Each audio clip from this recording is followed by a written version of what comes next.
ሕዚ ሰላምታና ተቐበሉ ፈናውናት ተከታተሉ ክቡራት ተዓዘብትና ንሎሚ ሰንበት 22 የካቲት 2026 ተዳለዉ ሓድሽ ዜናታት ሒዘልኩም ቀሪቡ ኣለኹ። ፍታርኩም ብኽብሪ ዕድም ፈለማ ከነጥቅቱ።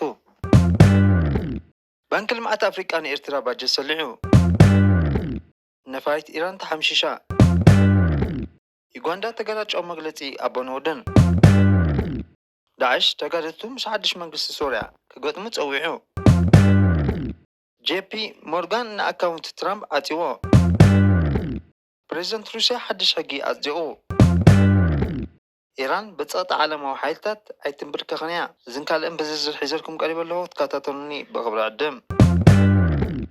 ባንኪ ልምዓት ኣፍሪቃ ኣብ 3 ከተማታት ኤርትራ ቀረብ ኤሌክትሪክ ንምስፍሕፋሕ ናይ 58 ሚልዮን ዶላር ወፍሪ ከካይድ ምዃኑ ኣፍሊጡ። እቲ ብ18 የካቲት ዝጸደቐ ባጀት ኣብ ጋሽ ባርካ ዝርከባ 3 ከተማታት ተሰነይ ከርከበት ባረንቱ ጽሩይ ዘይቋርጽን ኤሌክትሪክ ንምቕራብ ዝዓለመ ከም ዝኾነ ባንኪ ልምዓት ኣፍሪቃ ገሊጹ። ካብቲ ገንዘብ እቲ 37.31 ሚልዮን ዶላር ብቐጥታ ካብ ባንኪ ልምዓት ኣፍሪቃ ዝወሃብ ኮይኑ እቲ ዝተረፈ 20.73 ከዓ ካብቲ ባንክታት ብሓገዝ ዝርከብ እዩ ክኸውን። ባንኪ ልምዓት ኣፍሪቃ ኣብ መወዳእታ ዓመት 2025 ኣብ መላእ ኤርትራ መሰረት ልምዓት ንምሕያል ቁጠባ ዕድላት ንምስፋሕ ርጉእ ኩነታት ንምፍጣርን ዝኽእል ግዝያዊ ስትራቴጂካዊ ውጥን ከም ዝሓንፀፀ ምግላፁ እዩ ዝዝከር እዩ። ኣብቲ እዋን ኤርትራ ምስ ቡዶታት ትሑት ፍራይነትን ክሊማዊ ፀቕጥታትን ውስንነት መሰረት ልምዓት ንኡስ ብሕታዊ ጽላት እናገጠመት ምቕሉል ቁጠባዊ ዕቤት ተመዝግብ ከም ዘላ ዝገለጸ ባንኪ ልምዓት ኣፍሪቃ ኣብ 3 ቀንዲ ሜዳታት ማለት ፀዓት፣ ማይን ፅሬትን ከምኡውን ቁጠባውን ፋይናንሻውን ምሕደራ ንዝህቡ ሓገዝ ከም ዘስፋሕፍሑ ሓቢሩ ነይሩ። ኣብ መዳይ ፀዓት እቲ ባንኪ ምስ ኤርትራ ብምትሕባር ዘተኣማምን ብርትዓዊ ዋጋን ኣገልግሎት ሓይሊ ኤሌክትሪክ ንምስፋሕ ኣብ ተተካእ ፀዓት ተተኪሩ ከም ዝዓዪ ኣብ መርበብ ሓበሬቱ ዘውፅኦ ሓበሬታ ረዲኡ ነይሩ እዩ። መሰረት 58 ሚልዮን ዶላር 34 ሜጋዋይት ዝዓቐኑ ኤሌክትሪክ ከመንጩ ዝኽእል ንኡስ ርባብ ብምትካል ኣብ ከተማታት ተሰነይ ባረንቱ ከርከበት ዝርከባ ኤሌክትሪክ ኣብ ምስፍሕፋሕ ብርትዓዊ ዋጋ ናይ ኣባይትን ንትካላት ኤሌክትሪክን ኣብ ምቕራብ ክሰርሕ እዩ። ደካዚ ጽሩይ ማይ ኣብ ምቕራብን መስኖ ሕርሻ ኣብ ምምዕባልን ትምህርቲ ኣብ ምብርካትን ክሰርሕ ክኽእል ቀረብ ኤሌክትሪክ ከዋድድ እዩ። ባንኪ ልምዓት ኣፍሪቃ ኣብ ዘውፅኦ መግለፂ ብተወሳኺ ኣብ ልዕልቲ ዝነበረ 542 ኪሎ ሜትር ዝዝርጋሕ ሓድሽ መስመር ኤሌክትሪክ ክዝርግሕ ምዃኑን እዚ ከዓ ብንኣሽቱ ኣግሮ ኢንዱስትሪታት ዝሰርሕ ብምስፍሕፋሕ ዋጋታት ቀረብን ክንክን ክኽእል ምዃኑ ሓቢሩ። ባንኪ ልምዓት ኣፍሪቃ ነቲ ፕሮጀክት ብዙሕ ናይ ስራሕ ዕድላት ክፈጥር ብፍላይ ከዓ ኣብ እዋን ምህናፁ ብምባል ነተን ኣብ ተተካእ ፀዓት ዝነጥፋ ትካላት እውን ቴክኒካዊ ዓመን ኣብ ምምዕባል ክሰርሕ ምዃኑ ኣፍሊጡ። መግለፂ ምስ ግዜ እቲ ፕሮጀክት ልቀት ጋዝ ከጉድልን ኤርትራ ናብ ትሑት ካርቦንን ክሊማ ዝፃወር ቁጠባን ንምስጋር ክድግፍ ትፅቢት ይግበር ይብል። ብሓፈሻ በዚ ሓድሽ ፕሮጀክት ኣሳ 306,000 ተጠቀምቲ ክኾኑ ትፅቢት ከም ዝግበር ባንኪ ልምዓት ኣፍሪቃ ኣፍሊጡ። ምክትል ፕሬዚደንት ባንክ ግሩፕ ንፀዓት ክሊማን ካቨንት ካርዮ እቲ መወላ ምጽዳቑ ብሓጎስ ብምቕባል እዚ እዋናዊ ወፍሪ ኣብ ኤርትራ ኣዝዩ ዘድልዮ ማሕበረሰብ ዘተኣማምን ብተመጣጠነ ዋጋን ጽሩይ ሓይልን ንምብጻሕ ዝሕግዝ እዩ። በዚ ድማ ስራሕ ምፍጣር ክድርኽ እዩ። ውሽጣዊ ቁጠባታት ሓይሊ ኤርትራ ናብ ዘላቐ ፀዓት ዘለዎ ወጻኢታት ክስጉምን ክሕግዝን እዩ ኢሉ። ኣዛዚ ቅልጡፍ ምላሽ ሱዳን ጀነራል መሐመድ ዳጋሎ ሕመቲ ናብ ኡጋንዳ ምእታዊ ዝፍለጥ እዩ። ነስዒቡ ፕሬዚደንት ዩጋንዳ ዩዌሪ ሙሴቬኒ ትማሊ ኣብ እንተበ ኣብ ዝርከብ ስቴት ሃውስ ሓላፊ ሓይልታት ቅልጡፍ ደገፍ መሐመድ ሓምዳ ዳጋሎ ተቐቢለዮ ዝብል ጽሑፍ ኣካፊሉ ስወሲኹ ዳጋሎ ብዛዕባ ህሉ ኩነታት ሱዳን መብርሂ ይብንሎ። ኣነ እውን ንሱዳን ንዞባናን እዚ እንኮ ነባሪ ፍታሕ ዘተን ሰላማዊ ፖለቲካውን ፍታሕ ምዃኑ ኣስሚረሉ ክብል ኣብ ጽሑፉ ገሊጹ። ተኣዝዩ ዝገርም ግን ብኣዛራብነቱ ዝፍለጥ ወዲ ሙሴቬኒ ጀነራል ሞሆዚ ኣብ ተመሳሳሊ መዓልቲ ኣብ ዝለጠፎ ጽሑፍ ምስ ሰራዊት ዳጋሎ ክዋጋየ ዝብል ጽሑፍ ብምልጣፉ ኣዛራቢ ዛዕባ ኮይኑሎ። እቲ ጀነራል ነቲ ሓደገኛ ስጋኣታት ሓይልታት ቅልጡፍ ምላሽ ሱዳን ንመብርዓን ድልዋት ኢና ክብል ነቶም ሓይልታት ቅልጡፍ ምላሽ ዋግኦም ክረኽቡ እዮም ክብል ፈኪሩ። ጃፒ ሞርጋን ንኣካውንታት ዶናልድ ትራምፕ ከም ዝዓጽዎ ኣፍሊጡ። ቀዳማዊ ፋይናንሻል ትካል ጃፒ ሞርጋን ድሕርቲ ርሽድሰ ዘጋጠመ ናይ ካፒታሉ ሂል መጥቃዕቲ ድሕሪ ሓደ ወርሒ እዩ ንናይ ዶናልድ ትራምፕ ናይ ባንኪ ኣካውንታት ከም ዝዓጽዎ ወግዓውር ገይርዎ። እዚ ድማ ስጉምትነት ዝወሰደ እቲ ባንኪ ምስ ፍጻመታት ተተሓይዙ ክመጽእ ንዝኽእል ስጋኣታት ንምክልኻል ብዝብል ምዃኑ ተገሊጹሎ። ባንኪ ነዚ ውሳነ እዚ ዝወሰደሉ ምኽንያት ምስቲ ኣብ ዋሽንግተን ዲሲ ዘጋጠመ ናይ ዕግርግር ፍጻሜታት ብምትእስሳር እዩ። እዚ ስጉምቲ ነቲ ኣብ ኣሜሪካ ኣብ መንጎ ዓበይቲ ትካላት ፖለቲካዊ መራሕትን ዘሎ ምስሓብ ዝያዳ ዘቃልዕ ኮይኑ ተረኺቡሎ። ብዙሓት ናይ ፋይናንስ ተዓዘብቲ እቲ ውሳነ እዚ ኣብ መጻኢ ፖለቲካዊ ስልጣን ዘለዎም ሰባት ናይ ባንካ ኣገልግሎት ካብ ምርካብ ብድሆታት ክፈጥር ከም ዝኽእል ይገልጹ ኣለዉ። እዚ ዜና እዚ ኣብ ማሕበራዊ መርበባት ሰፊሕ ክትዕ ዘለዓለ ክኸውን ከሎ ደገፍቲ ትራምፕ ነቲ ስጉምቲ ከም ፖለቲካዊ መጥቃዕቲ ክርእይዎ እንከለዉ ነቐፍቲ ግን ባንክታት ምስ ዓመፅ ኣተኣሳሲሩ ሰባት ከይሰርሓ ዘለዎ መሰል እዩ ክብሉ ይጣበቑ። ዶናልድ ትራምፕ ብወገኑ ኣብዚ ሕጂ እዋን ምስ ካልኦት ባንክታት ክሰርሕ ከም ዝጸንሐ ይፍለጥ። ፕሬዚደንት ኢራን ማሱድ ምስ ኣሜሪካ ኣብ ዝካየድ ዘሎ ዝርርብ ኑክሌር ሃገሩ ንጸቕጢ ዓለማዊ ሓይልታት ከም ዘይትንብርክኽ ገሊጹ። ማሱድ ኣብ መንግስታዊ ቲቪ በቐጥታ ኣብ ዘመሓላለፎ መደረ ሓይልታት ዓለም ብሓይሊ ክግዛእ ይጽዕር ኣለዋ፣ ንሕና ግን ኣይንግዛእና ክብል ገሊጹ። ዋላ እኳ ኣብ ልዕለና ዝጽዕኑና ዘለዉ ብዶታት እንተሃለዉ ግን ኣይንትሰዓንና ክብል ተሰሚዑ። እዚ ርእይቶ ዝሃበ ኣሜሪካ ኣብ መሬት ኢራን መጥቃዕቲ ክትፍጽም ከም ትኽእል ዝግለጸሉ ግምታት እናወሰኸ ኣብ ዝኸደሉ ዘሎ እዋን እዩ። እዚ ድማ ብዝውስኽ መጠን ሓይሊ ባሕርን ኣየርን ናብቲ ዞባ ብምውፋር ዝነደደ እዩ። ብሓሙስ ኣሜሪካዊ ሰናተር ሊንድስ ግራሃም ኣሜሪካን እስራኤልን ኣብ ልዕሊ ኢራን ክፍጸም ዝግእሉ ሓባራዊ መጥቃዕቲ ውጥን ይካየድ ከም ዘሎ ገሊጾም እዮም። ትማሊ ቀዳም ኣሶሼትድ ፕረስ ከም ዝሓበሮ ሰራዊት እስራኤል ብዓረቢ ኣብ ሰሜናዊ ምብራቕ ሊባኖስ ኣብ እትርከብ ቁሸት ራያ 8 ኣሸበርቲ ህዝቡላ ከም ዘቐተለ ይሕብር። ሰራዊት እስራኤል ኣብ ሊባኖስ ከተማ ባላባክ ኣብ ዘካየዶ መጥቃዕቲ ንሓያሎ ኣሸበርቲ ሚሳይላት ህዝቡላ ወቂዑ ከም ዝቐተለ ሰራዊት እቲ ሃገር ትማሊ ኣብ ዘውፅኦ መግለፂ ሓቢሩ። ኣመራርሓ ህዝቡላ ከም ዝሓበሮ እቶም ዝተቐትሉ ሰለስተ ኣዘዝቲ ዓሊ ዘይድ ኣልሙሳዊ፣ መሐመድ ኢብራሂም ኣምሱያ ሕሴንን ምዃኖም ተፈሊጡ። ትማሊ ሰብ ኣልቦ ነፈርቲ ዩክሬን ኣብ ውሽጢ ሩስያ ኣብ ዝርከብ ኢንዱስትርያላዊ ቦታ ሃሪማ። እቲ መጥቃዕቲ ኣብ ሪፐብሊክ ኡድመርት ሩስያ ዝተፈጸመ ኮይኑ 11 ሰባት ቆሲሎም 3 ካብኣቶም ድማ ኣብ ሆስፒታል ከም ተዓቡ ሚኒስትሪ ጥዕና ከባቢ ሰርጌይ ባጊ ኣብ ቴሌግራም ዝፀሓፈ ጽሑፍ ይሕብር። ሓደ ካብ መሰላጥያታት እታ ሪፐብሊካን ብዩክሬን ዝተወንጨፈ ሰብ ኣልቦ ነፈርቲ መጥቃዕቲ ከም ዝተፈጸመ ሓላፊ ዞባ ኣሌክሳንደር ብሌቻሎቭ ኣብ ዝፀሓፎ ናይ ቴሌግራም ገጹ ገሊጹ።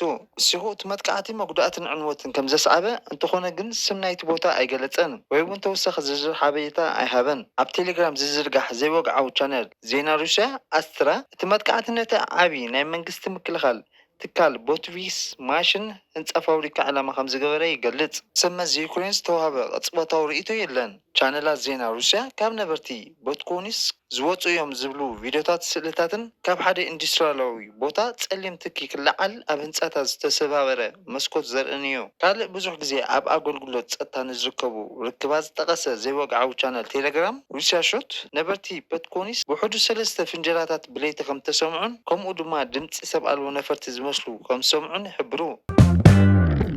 ናሳ ድሕሪ 54 ዓመታት ሰባት ናብ ወርሒ ክሰድዱ ምዃኑ ገሊጹ። ሃገራዊ ትካላት በራራን ምምሕዳርን ጠፈርን ናሳ ድሕሪ ልዕሊ 5 ዓሰርተታት ዓመታት ንፈለማ እዋን ብተልእኾ ኣርቴሚስ ዳግማዊ ናብ ዙር ወርሒ ጠፈርተኛታት ንምልኣኽ ይሸባሸብ ከም ዘሎ ኣፍሊጡ። ኣብቲ ኣርቴሚስ 2 ዝተሰመየ ተልእኾ 4 ጠፈኛታት ኣብ ውሽጢ ሓንቲ ዓባይ ኤስኤልኤስ ሮኬት ኣብ ካፕሱል ኦሪዮን ኣስታት 10 መዓልትታት ክሕልፍ ትፅቢት ትግበር። ውሽጢ ናይታ መንኮርኮር ክንዲ ዓቐን ሓንቲ ሚኒባስ ኮይኑ 4 እዮም ተልእኾ ክሳብ ዝውድኡ ኣብኣ ኮይኖም ክበልዑን ክሰርሑን ክድቅሱን እዮም። እቶም ጠፈርተኛታት 3 ኣሜሪካውን 1 ካናዳውን ኮይኖም ሪዮ ቫያስ፣ ቪክቶር ግሎቨር፣ ክሪስቲና ኮች ከምኡውን ካናዳዊ ጄሚ ሃንሰን ዝተባህሉ እዮም። ኩነታት ኣየር ዝሰማማዕ እንተኮይኑ 7 መጋቢት 2026 ናብ ዙርያ ወርሒ ጉዕዞም ክጅምሩ መደባት ተታሒዙሎም ኣሎ። እቲ ተልእኾ ካብ ቅናት መሬት ጀሚሩ ናብ ወርሒ እዩ ከቕንዕ። ካብ ኣስታት 6500 ክሳብ 9500 ኪሎ ሜትር ካብ ልዕሊ ምድሪ ብምዃኑ ንሓያሎ ሰዓታት መጽናዕቲ ከካይዱ ኣሳእልን ክወስዱን እዮም። ድሕሪ ናይ ኣስታት 10 መዓልትታት ከዓ ኣብ ፓሲፊክ ጉዕዞኦም ክዛዘም እዩ። እዚ ጉዕዞ ዝካየድ ዘሎ ድሕርቲ ኣቐዲሙ ዝተኻየደ ተደጋጋሚ ዕውት ልምምዳት ኮይኑ ተቐዳማይ ፈተና ብሰንኪ ላሕኮ ሃይድሮጅን ደው ኢሉ ምጽንሑ ይፍለጥ። ሕጂ ግን ናሳ ነቲ ዝነበረ ጉድለታት ኣሪሙ ድሉው ኮይኑ ከም ዘሎ ኣረጋጊጹሎ። እቲ ኣብ ዙርያ ወርሒ ዝግበር ምዕላብ ነቶም ኣብ መጻኢ ዝምርመሩ ተመራመርቲ እውን መንገዲ ዝጸርግ ከም ዝኸውን እቲ ትካል ሓቢሩ። እዚ ተልእኾ እዚ ነቲ ኣብ ልዕሊ ወርሒ ዝዓለቡ ጠፈርተኛታት ዒላማ ዝገበረት ኣርቴሚስ ሳልሳይ መንገዲ ንምኽፋት ዝዓለመ ኮይኑ ኣብ 2028 ክፍጸም ትጽቢት ከም ዝግበር ጸብጸባት ቢቢሲ የመልክት። ሩስያ ኣብ ኩናት ዩክሬን ዝዋግኡ ኬንያውያን ትምልምላላ ንዝብል ክሲ ነጺጋቶ።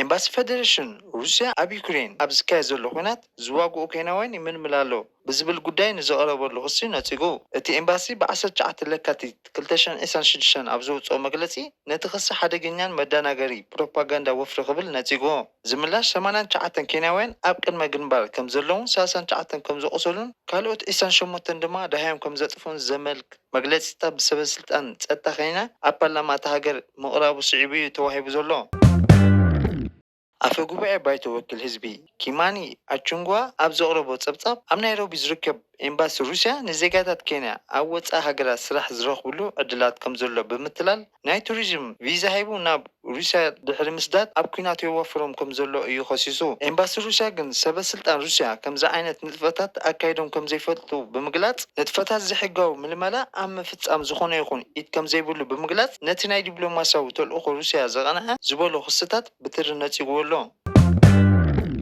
ሴኔጋል ተመሳሳሊ ጾታ ዝምድናታት ዝነበረ መቕጻዕቲ ብዕፅፊ ክትውስኹ ምዃና ተገሊጹ ካቢነ ሚኒስትራት ሴኔጋል ዘይተፈጥሮኣዊ ተግባራት ኢሉ ዝምድቦ መቕጻዕቲ ተመሳሳሊ ጾታ ዝምድናታት ብዓብዩ ዝውስኽ ሓድሽ እማመ ኣጽዲቑ እማመ ብባይቶ ምስ ጸደቐ ሙሉእ ኣብ ግብሪ ክውዕል ምዃኑ ገሊጹ እቲ ብቐዳማይ ሚኒስተር ዑስማን ሶንኮ ዝኣተዎ ናይ ጎስጓስ መብፃዕ ዝተሃንፀ እማመ እዞም ዝስዕቡ ቁልፊ ነጥብታት ዘጠቓላለዩ እዩ ሚኒስትር ባህሊ ሴኔጋል ኣብ ልዕልቶም ነቲ ተግባር ዝፍጽሙ ጥራይ ዘይኮነ ኤልጂቢቲ ብዝተፈላለየ መንገዲ ዘስፋሕፍሑ ሰባት ስጉምቲ ከም ዝወስድ ኣፍሊጡ እዚ ድማ ብፊልምታት መደባት ቴሌቪዥን ምልላይ ብጽሑፍ ወይ ብኻልእ ፍርያት ሜድያ ኣቢልካ ጎስጓስ ምክያድ ነዚ ተግባር ዘስፋሕፍሑ ትካላት ጉጅለታት ተሓተቲ ምግባር ብኻልእ ወገን ድማ እዚ ሕጊ እኹል መርትዖ ኺሓዝካ ንሰባት ግብረ ሰዶማውያን ኢልካ ብሓሶት ምኽሳስ ከም ገበን ይሕብሮ በዚ ተግባር ገበነኛ ኮይኑ ዝተረኽበ ሰብ ካብ 2 ክሳብ 3 ዓመት ማእሰርቲ ካብ 200,000 ክሳብ 500,000 ፍራንክ መቕጻዕቲ ይቕጻዕ ድጉምቲ እዚ ነቲ ሴኔጋል ባህላውን ማሕበራውን ክብርታት ንምሕላው እትወስዶ መርገፂ ምዃኑ መንግስቲ ኣብርሂቡ መንግስቲ ደቡብ ሱዳን ብተፈጥሮኣዊ ሃብቲ እታ ሃገር ንምልማዕን ንምጥቃምን ኣብ ዝወሰዶ ሓድሽ ውሳነ ዕቑር ወርቂ ከም ዋሓስ ተጠቂሙ ብ2 ቢልዮን ዶላር ዝግመት ፕሮጀክት ህንፀት ጽርግያታት ከም ዘተግብር ኣፍሊጡ መሰረት እቲ ቤት ምኽሪ ሚኒስትራት እታ ሃገር ዝወሰኖ ውሳነ ብድምር 131 ኪሎ ሜትር ዝንውሓቱ ጽርግያ ንምህናፅ ንምዕባይን ምስ ሻምሮክ ጉለባር ጉሩብ ዝተባሃለ ኩባንያ ስምምዕ ተበፂሕሎ ነዚ ፕሮጀክት ምትግባር ዕቑር ወርቂ እታ ሃገር ከም ዋሓስ ክውዕል ተወሲኑሎ ብመሰረት ሚኒስትሪ ዜና ደቡብ ሱዳን ኣቴኒ ዌክ ቀላላ ወጻኢታት እቲ ፕሮጀክት 2 ቢልዮን ዶላር ክኸውን እዩ ዝሰፊሕ ፕሮጀክት መሰረት ልምዓት ምትእስሳር መጓዓዝያን እታ ሃገር ክዕቢ ቁጠባዊ ዕቤት ከደንፍዕን ትፅቢት ይግበር ደቡብ ሱዳን ካብ ነዳዲ ወፃኢ ዘለዋ ተፈጥሮኣዊ ፀጋታት ንልምዓትን ንምሓስን ንመጀመርታ ግዜ እኳ እንተዘይኮነ ኣብ ዕቑር ወርቂ ዝተመርኮሰ ናይ ሎሚ ዓመት ስምምዕ ግን ብመንፅር ስፍሓት ወፃኢታት ዝያዳ ዝዝረርበሉ እዩ ሕቡራት ኢማራት ዓረብ ንዲጂታላዊ ትሕተ ቅርፅን ኣገደስቲ ጽላታት ተሃገርን ዒላማ ዝገበረ ዝተወደበ ሳይበራዊ መጥቃዕቲ ከም ዘፍሸለ መንግስታዊ ማዕከን ዜና ተሃገር ሓቢሩ እቲ መጥቃዕቲ ኣብ መርበባት ብምእታው ራንሶምዌር ንምዝርጋሕ ንሃገራዊ መድረኽ ዒላማ ዝገበረ ስርዓታዊ ወፍሪ ፊሽንግ ንምክያድ ዝግበር ፈተነታት ዘጠቓለለ እዩ ነይሩ ኣርቲፊሻል ኢንተሊጀንስ ቴክኖሎጂታት ዘጠቓለለ ኮይኑ ንኣጥቃዓይ መሳርሒታት ንምዕባል ከም ዘጠቓለለ ይውስኽ እቲ ፀብጻብ በዚ መጥቃዕቲ መን ተሓታቲ ምንባሩ ግን ኣይገለፀን ጉጅለ ጃሃዳዊ ጉጅለ እስላም ዳዕሽ ተጋደልቱ ምስ ሓደስቲ ሰበስልጣን ሶርያ ክገጥሙ ፀዊዑ ድሕርቲ 2 ዓመት ዝሃቦ ናይ መጀመርታ ድምፂ መልእኽቲ እዩ ኣቡ ሑዛይፋ ኣልኣንሳሪ ኣብ ኢንተርነት ኣብ ዝርግሖ ቅዳሕ ኣብ ሶርያ ዝርከቡ ኣባላት ዳዕሽ ነቲ ሓድሽ ስርዓት ሶርያ ምስ ዓለማዊ መንግስቲ ሃገራዊ ሰራዊትን ክቃለሱ እዚ ቀዳምነቶም ክገብሮም ኣለዎም ኢሉ ኣልኣንሳሪ መወዳእታ ግዜ ብድምፂ መልእኽቲ ዝለጠፈሉ ኣብ ወርሒ ጥሪ 2024 ኮይኑ ደገፍ ዳዕሽ ኣብ መላእ ዓለም ንዝርከቡ ኣይሁድ ሕነ ንምፍዳይን እስራኤል ኣብ ጋዛ ዘካየደቶ ወታደራዊ ስርሒታት ክቀትሉ ተማሓፂኑ ሩስያ ብፕሬዝደንት ቭላዲሚር ፑቲን ዝተኸተመ ፖሊሲ ስዒቡ ትራንስጀንደር ውልቀ ሰባት ቆልዑ ንኸይወስዱ ዝኽልክል ሓድሽ ሕጊ ኣውፅዩ እዚ ስጉምቲ ኣካል ናይቲ ብሰበስልጣን ሩስያ ንባህላውን ስድራቤታውን ክብርታት ዘደልል ምዃኑ ዝገልጽ ሰፊሕ ሕጋዊ ቅርፂ እዩ እዚ ድሕርቲ ኣብ 2023 ንኣገባባት ምስጋር ፆታ ዝኽልክል ሕግን ነቲ ሰበስልጣንን ኣህጉራዊ ምንቅስቓስ ኤልጂቢቲ ዝብልዎ ኣኽራሪ ዝብል ፍሉይ ውሳነ እዩ ደገፍቲ ናይቲ ናይ ምስዳድ ገደብ ሃገራዊ ባህላዊ ስርዓታት ዘንጸባርቕ ምስ መንግስቲ ኣብ ፖሊሲ ስድራ ቤት ዝገልጾ ኣገባብ ዝሰማማዕ ክብሉ ይምግቱ ኣገራውያን ትካላት ሰብኣዊ መሰላት ሓዊሱ ነቐፍቲ ዝሕግን ውልቀ ሰባት ኣብ ክንዲ ብዓሚ ወለድነት ብፀጥታዊ መንነትን ዝተመርኮሰ ዘግልል ቁፅሪ ናይቶም ክዕብዩ ዝኽእሉ ወለዲ ከጉድል ከም ዝኽእል ይምግቱ ሩስያ ኣብ ትካላዊ ክንክን ዝርከቡ ቁፅሮም ዘይናዓቕ ህፃናት ኣለዋ ኣት ህፃናት ቀዋሚ ገዛ ናይ ምርካብ ዕድላት ክድርድ ከም ዝኽእል ስክፍቶም ገሊፆም እዚ ምዕባለ መንግስታት ብቕዓት ወለዲ ብኸመይ ከም ዝገልጽዎን ኣብ መንጎ ሃገራዊ ፖሊሲ ባህላዊ ክብርታትን ደረጃታት ሰብኣዊ መስላትን ዘሎ ሚዛን ሃገራዊ ክትዕ ሐይሉሎ ክቡራት ተኸታተልትና ናይ ሎም ነበረ መደባትና እነዚህ ይመስል ላይክ ሼር ኮመንት ሰብስክራይብ ትገብሩ ብክብሪ ዕድም ሰላም ወሰናይ